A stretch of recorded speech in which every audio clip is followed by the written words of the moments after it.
When you say you're from Bucks County, everyone knows exactly where or what you are. You're halfway between New York and Philadelphia. You're either very creative, historical, agricultural, or just rich.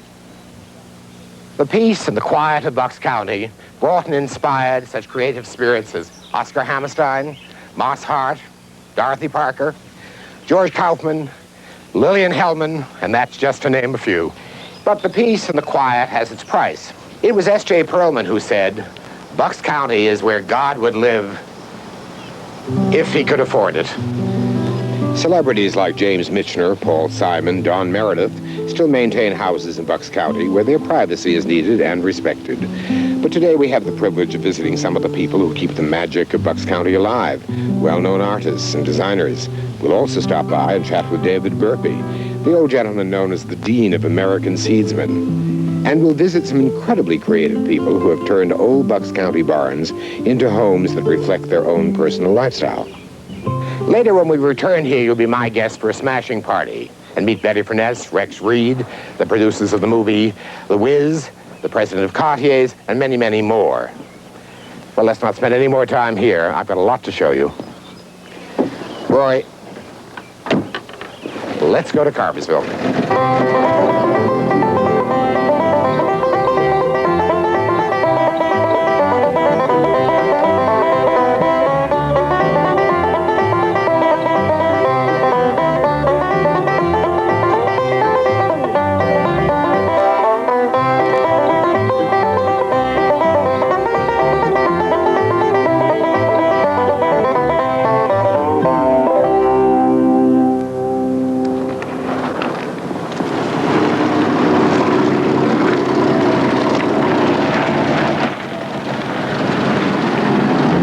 This is the studio of Western illustrator Charles Hargens.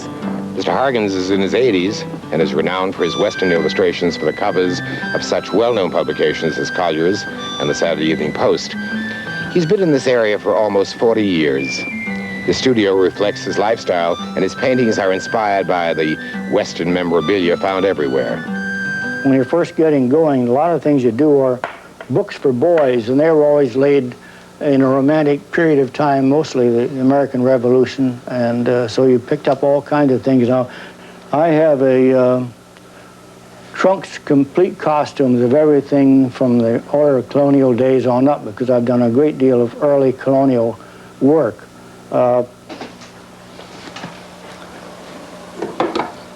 You notice that this is a 45 single-action Colt, which belonged to my brother, also part of that saddle equipment.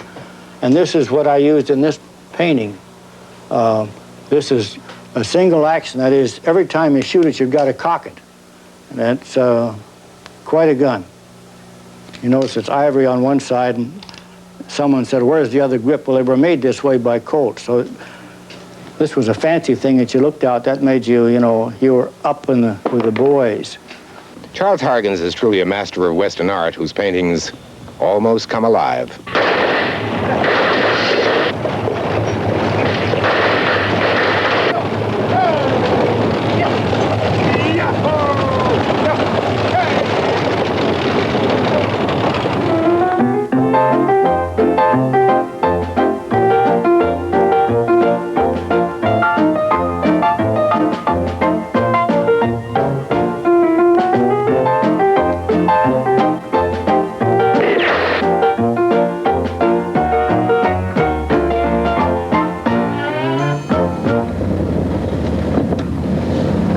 Here we are in Carversville. Actually, before 1833, this little town was known as Milton, which in all likelihood is a contraction of the word mill town. But in 1833, a gentleman named Thomas Carver became postmaster, and the town soon became known as Carversville.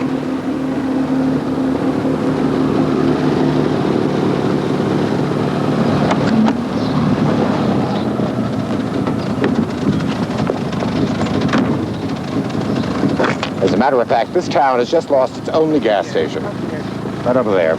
Bob Kling, who owned the property and leased it to tenants, said he objected to the gas station the same way the townspeople used to object to his grandfather's dance hall. The dance hall was right over there where Bob is the town cabinet maker. The Carversville Inn is owned by the former hairdresser Jackie O.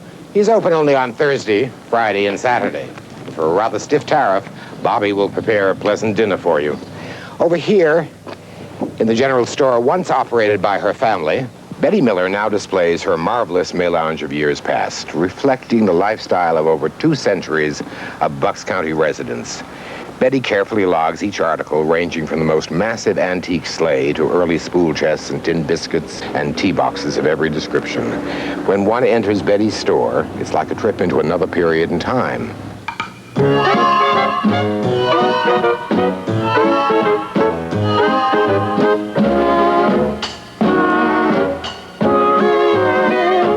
Bo-ho, you got me crying for you. And as I sit here and sigh, says I can't believe it's true. Oh, that's why I'm crying for you. Someday you'll feel like I do, and you, babe, boo, it's boo. Carversville has remained a rather quiet, sleepy little community, with one exception. Raymond Granville Barger. Barger is an eccentric 71-year-old sculptor who swings a hammer with the punch of a 20-year-old. Got her in there. Yeah. His obsession is a massive 36-ton steel sculpture, which he is presently constructing in his garden. He calls it equality. All the materials have been donated, and when it's finished, according to Barger, it will be a gift to humanity. All right. We'll block that up later. That's the old center. Let's go. Raymond and his wife Lilius live in this 18th century grist mill, originally built by Thomas Ellicott, a good friend of Thomas Jefferson. Boy, does that feel good. That's coming right out of the well, you know.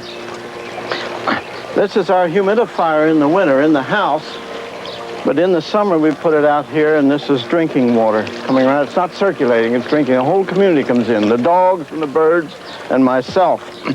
Now, I'm a little bit pooped because lifting all that metal out there, but wow. Feels good to sit down when you're 71 after doing that kind of work. Now, on my equality, I'm building it with my guts. I'm 71 years old, and I was supposed to build it for $51 million in Washington on the banks of the Potomac. And it was... Statue of Liberty is the only thing that remains from 100 years ago. The French gave us that. If it had been sold to somebody for money, they would have melted it up for the metal by now. Now, the only thing left from 100 years ago is the Statue of Liberty. Here we are 6 months after the 200-year birthday, and guess what we got left? Nothing. There's nothing in Washington, in Philadelphia, any place. Bucks County spent $197,000, and they ended up with $33,000 worth of arm pads and flags, which are so poorly designed, no one wants them. If the ERA wants to have a symbol, this is the symbol for the ERA. I was a passenger in the horse and wagon when my mother insisted on driving to a very special election 57 years ago, the first time a woman could vote. And I made a drawing of her. She, with the reins in her hand, she was smiling, and my father was pouting just a little because some of his powers had diminished, right? Well, when you add them all together, this is my life's work. I've done other big sculptures, and I've been given honors in Europe. I've done some of the largest piece at the World's Fair in 1939 and 40. It was 65 feet high, and my whole life has been this, and this I'm going to give to humanity.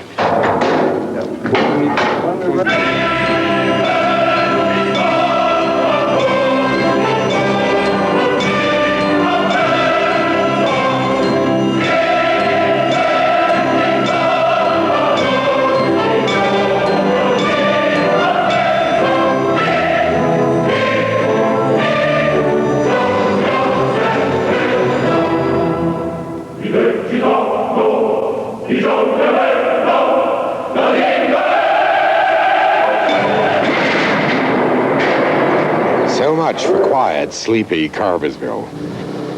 Lumberville is our next stop.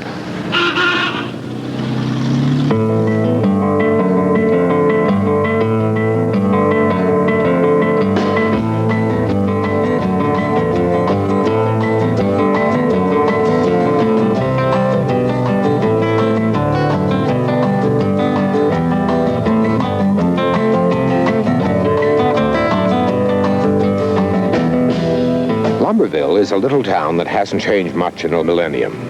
It's a canal town with one main industry, lumber. The lumber mill has been in the hands of the Tinsman family since the mid-18th century, and the fourth generation of Tinsmans are still supplying Bucks County builders with their basic needs. The Black Bass Inn has been a landmark dating back to the early 1700s, when it first opened. During the Revolutionary War, it was a Tory stronghold, and many of the offices warmed themselves by its massive fireplace. Presidents and heads of state have spent enjoyable vacations right here. Here we are in the center of downtown Lumberville, the center of activity, the Lumberville store. The general store has always been a gathering place for the local residents who pick up their mail and pause to catch up on the news. Nice party you had the other night. I was the wrong box. Thank you. I had a good time. Hope everybody else did too. Oh, for sure. When's the next one? Well, we're playing baseball in the meadow. When? Sunday afternoon. Beer? I hope. Okay, good. I hope so too. Gerald Gordon, a former Brooklyn mailman, moved here 6 years ago to escape the pressures of city living for the simple lifestyle of Bucks County. He's now the postmaster, general storekeeper, sandwich maker to the lunchtime trade, and operates the only gas pump in town. Gerald's watchful feline chatter passes approval on all who enter here. That was a wonderful party. See if we can get some complaints. By the way, this young man is one of the Tinsman clan. Tommy has a unique lifestyle of his own. You see, Tommy lives in a red caboose, perched on the side of a mountain overlooking the entire Tinsman dynasty. I was out looking for a place to live. My lease was up. I didn't really like paying as much rent as you have to pay around here for a place to live in. And off of the top of my head, I found this caboose in Ohio. It's a worn-out B&O railroad caboose that I picked up out there, and they shipped to Philadelphia, and I brought to the woods. And it's mine, and I can, close the door and go away for a month, or go to work and come back, and it's here, and it's nice. Nobody to bother me. I have many more people for you to meet, so don't go away.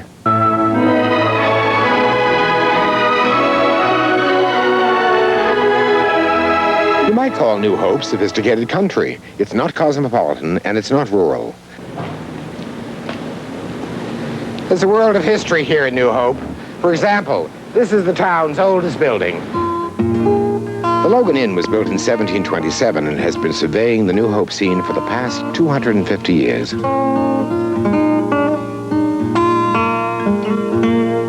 The inn is noted for its ghosts and other inexplicable phenomena that take place.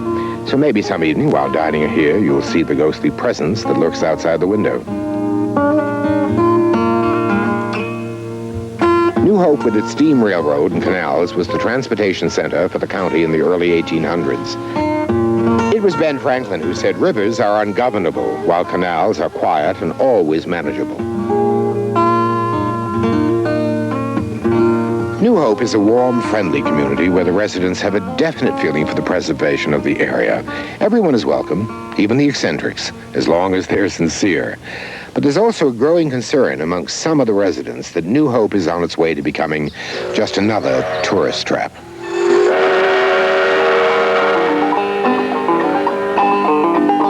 Did you ride the New Hope train that may never run again? All its money it has lost, and they cannot make their cost. Did you ever see, did you ever see such a funny thing before?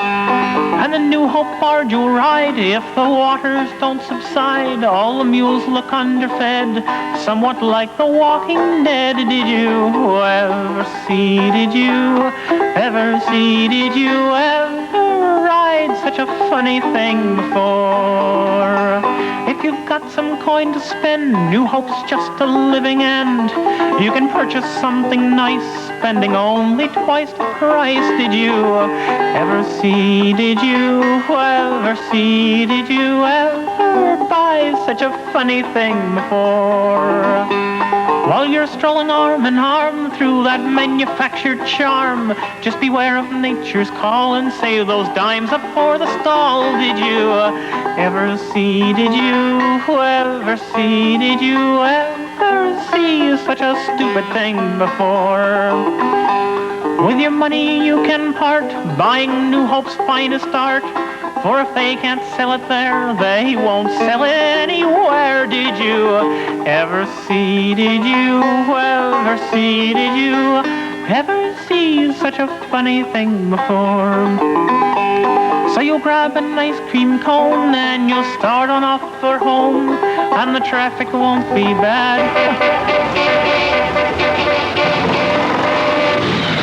What a lovely time you've had. Did you ever buy, did you ever ride, did you ever see such a funny town before?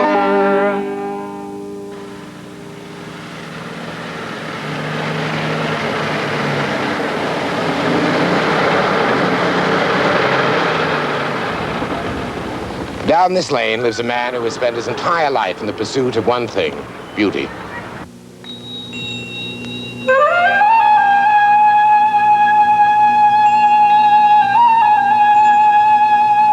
George Nakashima is considered one of America's best and best-known designers of furniture. He has lived in Bucks County since 1945 and has built himself into a multinational corporation.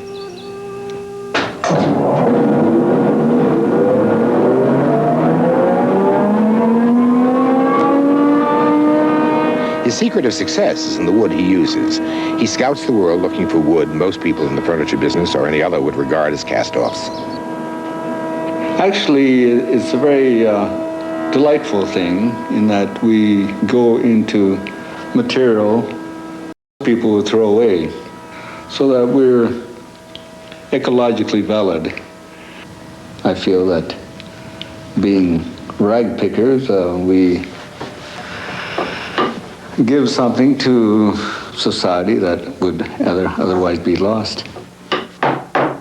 His furniture is all individually constructed by carefully trained craftsmen, many of whom have been with him a long time.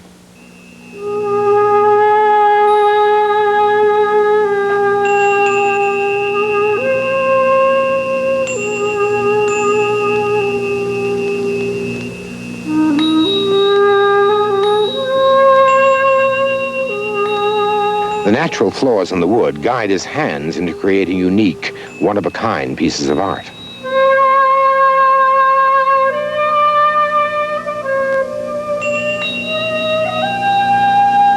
In an age where machines and mass production is producing a stifling sameness, Nakashima believes that man is beginning to yearn for the feeling of nature around him.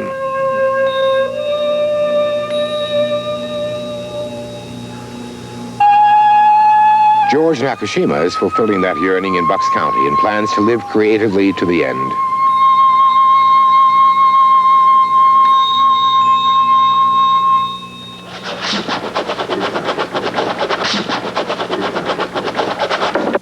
Down the road from Nakashima is his good friend, William Smith. The particular painting I'm working on at this moment comes from an inspiration that I got in Ireland some years ago. These shapes, which will develop into, I hope, a coherent painting, are inspired by the rock shapes of the stone walls that they have in great abundance around the area near Lisdoon, Varna. And that was my inspiration for it. Probably no one will know what the inspiration was when I'm finished with it. But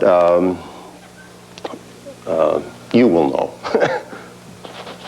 Mr. Smith has won widespread recognition as a painter and graphic artist. His paintings are represented in the collections of the Metropolitan Museum of Art in New York and the Library of Congress in Washington. Smith is a kind of modern Renaissance man. He paints, lithographs, writes, photographs, and he quotes Tang Dynasty poets. He also has a deep love for nature and the world. One of his great friends was Carl Sandburg, who spent many pleasant days in Bucks County. I, of course, have done a lot of portraits, and among them was the portrait of Carl Sandburg, which was done here in the house in my other studio. He was a very good subject, but very difficult. There was a great subtlety in getting the real character of him, it seems to me. He'd look at what I was doing, and then some remark would come out like, oh, Bill, I like it. It has some of the chaos that is characteristic of everything you do.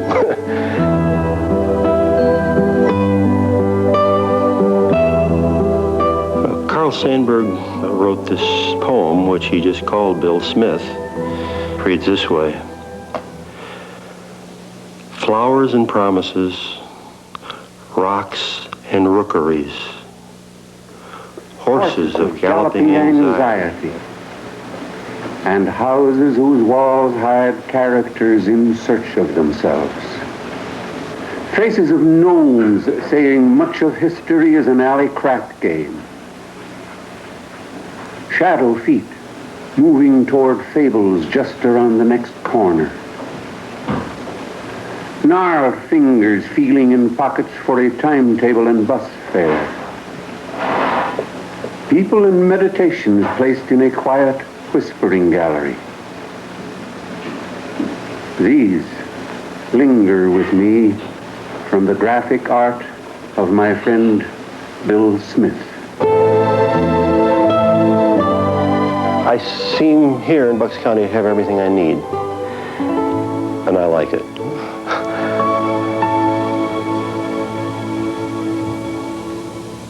This is the Federalist period home of America's Dean of Seedsmen, David Burpee, a part of Bucks County since 1888.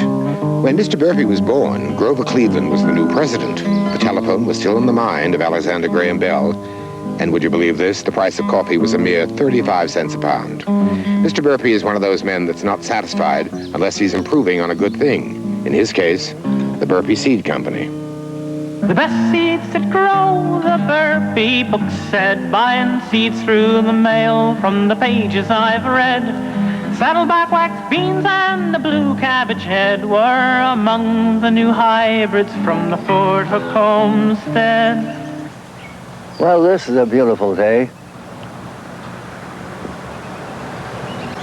You know, this is where I spent my earliest years. I've seen all of those trees planted, and they're rather old now. But they're not as old as these two linden trees next to the house. I didn't see them planted, for they were planted more than 200 years ago. Down here, at the end of the lane, is the little farm I bought way back in 1914, and I still own it. It's a wonderful little farm. Below, we now have the flower testing grounds. In another month, that'll be a beautiful sight, right in front of our house. All different kinds of flowers. It makes me feel how old I am when I see a big oak tree like that I saw planted when I was a little boy. My gracious. It's only 75 years ago. Red hollyhocks, what a sight to behold, not to mention the quest for the white marigold. Flowers of every description are sold through the mail from a business a century old. Oh, well, you see, when I was a boy, of course I didn't have much money, but my father was very good to me. He put $5 away every month for me, starting when I was born. For 10 years, he put $5 a month into the Building and Loan Association. And on my 10th birthday, my father called me into his study here at the farm and said, "David, your Building and Loan Association has matured. and I got a check here for you for $1,000. And Father always wanted me to make decisions for myself. And he said, what are you going to do with all this money? That was on my 10th birthday. And I said, Father, I want to invest that $1,000 in your business. And he was pleased. His small boy of 10 years of age wanted to invest in his father's business. So Father said, all right, I'll give you 6% interest. That will be $60 a year.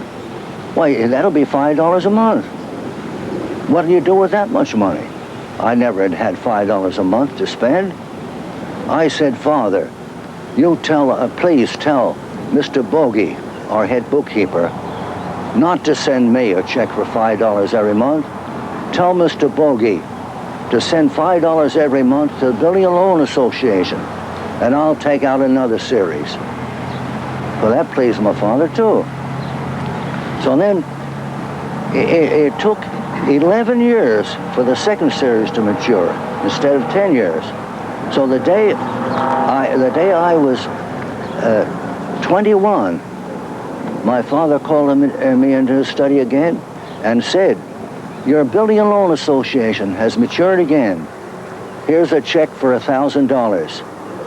And he said, I have another check for $1,000 for you because you didn't drink or smoke until you're 21, which he had always promised me. Here's $2,000. Then he asked me the same question that he asked me when I was 10 years old. What are you going to do with all that money? This time I shocked my father. I said, Father, I'm going to buy a farm. He said, what? You can't buy a farm for $2,000? I said, I know I can't. But I can buy a good farm for $3,200. He said, what farm could you buy for that? Well, I told him, this old farm down there just at the foot of your lane. I said, you have a good farm here, but you're not handling your soil right. You ought to plow under more cover crops, and you ought to rotate your soil more. So I'm going to rent my farm to you. Well, he said, what rent are you going to charge me? I said, Father, I'm just going to charge you 6% on my investment, but you pay the taxes and repairs. Do burpee seeds grow like the packages say? Will the sweet corn grow tall on hot summer's day? Will the seeds that you send for be worth what you paid? You'll say yes when the seedlings pop up through the clay. The Burpee slogan is very famous by now. It is just 3 simple words. I think I have never heard a better slogan for any company than Burpee Seeds Grow. The reason that's so good, every word there is vital. Burpee Seeds Grow. It tells the name of the company, it tells the name of the principal product, and it tells the most important thing about it. Burpee Seeds Grow. Come on, Mr. Burpee, do your seeds really grow? I tell you, a million people in America could tell you that answer. They do grow.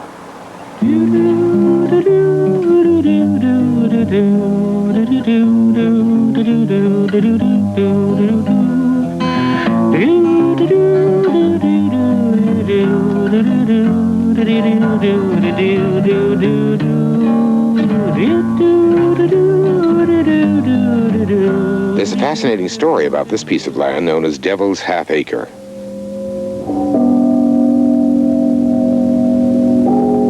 In the early 1800s, a tavern stood on this spot run by an innkeeper who sold whiskey without a license. The burly canal diggers and the rivermen would spend their nights drinking, wenching, and fighting each other until the crack of dawn. The residents back then said that sinners inside were about the devil's business, so therefore the name Devil's Half Acre. In this century, there are those who still pass this land and claim to hear the ghostly shrieks of the canal men through the night air. People say they've been doomed to carry on their drinking and wenching throughout eternity. Well, I guess some people consider this punishment. Well, I dare say others would consider it a reward.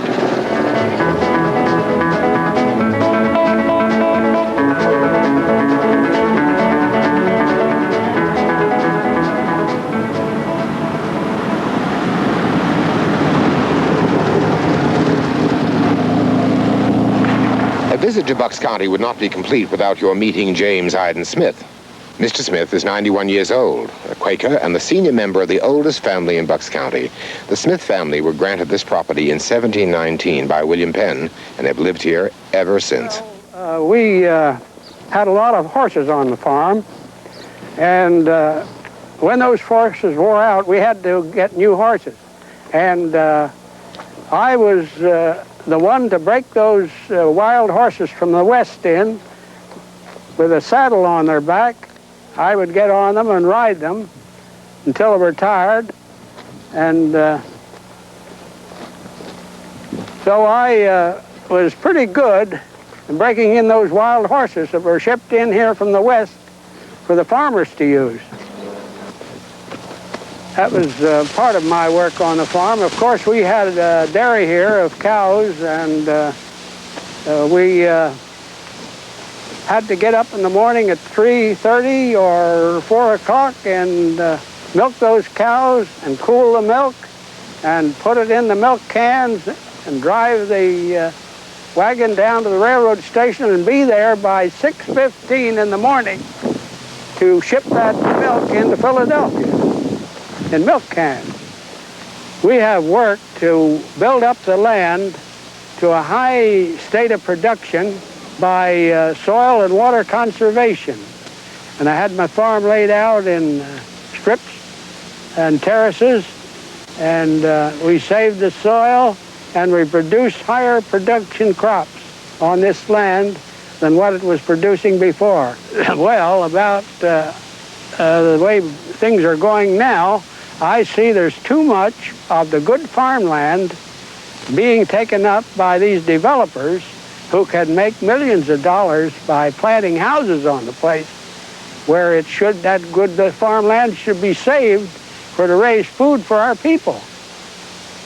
And I don't think they're doing it right. I think they ought to use some of the poor land to put the houses on instead of using the good farmland. Mr. Smith has raised a point that is of great concern. Much has changed in Bucks County since William Penn granted the Smith family this property in 1719. And one big change is the number of people wanting to abandon the city for a much more relaxed lifestyle in the country. However, herein lies a problem. Developers are buying hundreds of acres of Bucks County's most beautiful land and turning it into housing projects. But some people are more creative. This is the home of Pat and Richard Whitman. Pat works in sales for Diane von Furstenberg in New York, a 2-hour commute each way. Richard is a photographer and media consultant to various firms in the area. Actually, their home was once a barn. It's about 150 years old and was used to store hay and plow horses. The first thing that I did with this barn was to get the animals out of it. There were a number of wild animals that had taken up residence here, raccoons and whatnot, and from that point on, we allowed the barn to dictate to us, to a certain extent, how it would be used. Oh, by the way, Pat and Richard have an occasional visitor, a ghost.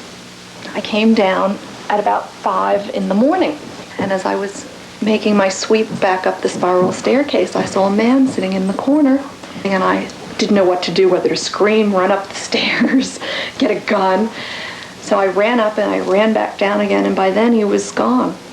Well, ghost or no ghost, the barn is filled with treasures found while they were restoring, including sterling silver Tiffany plates, the living room with its beautiful beams and working fireplace, and the elegant country kitchen reflect the personalities of the Whitmans.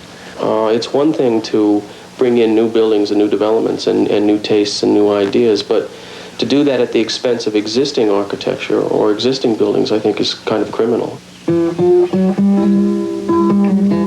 Here's another example of what a little imagination can do. This is an 18th century bank barn, so called because it's built on a slope for entrance on a second level.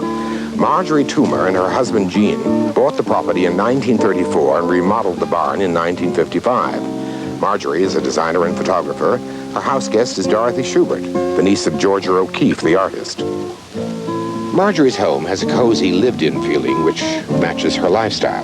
Sculptor Wharton Esherick made much of the furniture and designed the curved bookshelves that are the focal point of the room.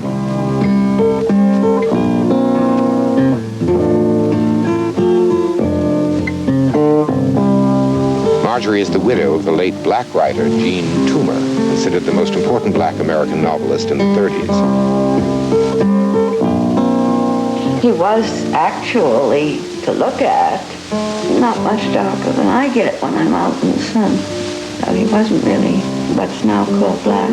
When we were married, the New York Times came out with a banner headline, "Miscontent marries a Negro." My father was a bit shocked because he'd met and liked Jean, and we just never discussed paternity or ancestry or anything. It didn't matter to any of us.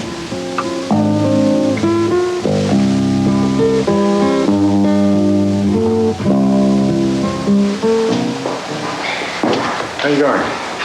Wow, you can feel it. Oh, Mary, that's good enough, I think. No.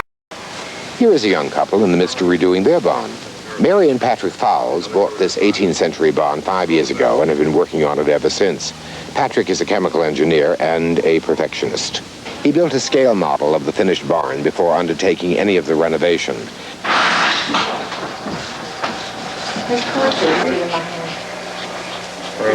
Corners are least important anyway. Okay. The magnificent freestanding staircase was built by Pat, as well as the contemporary table in the dining room.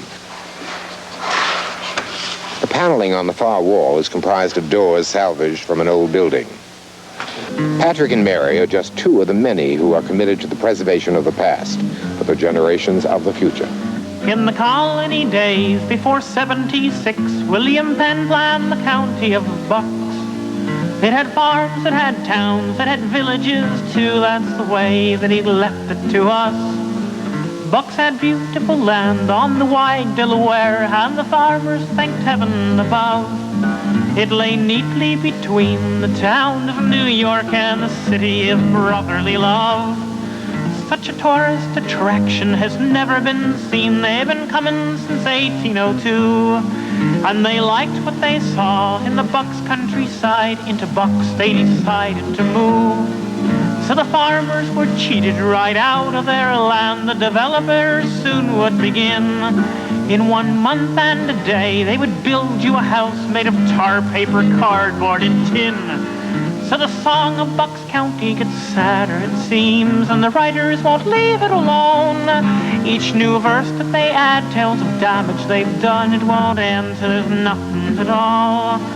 So the city folk came to their heaven on earth from their jungle of red brick and sand. And they built little boxes and a sea of concrete on Bucks County's most tillable land.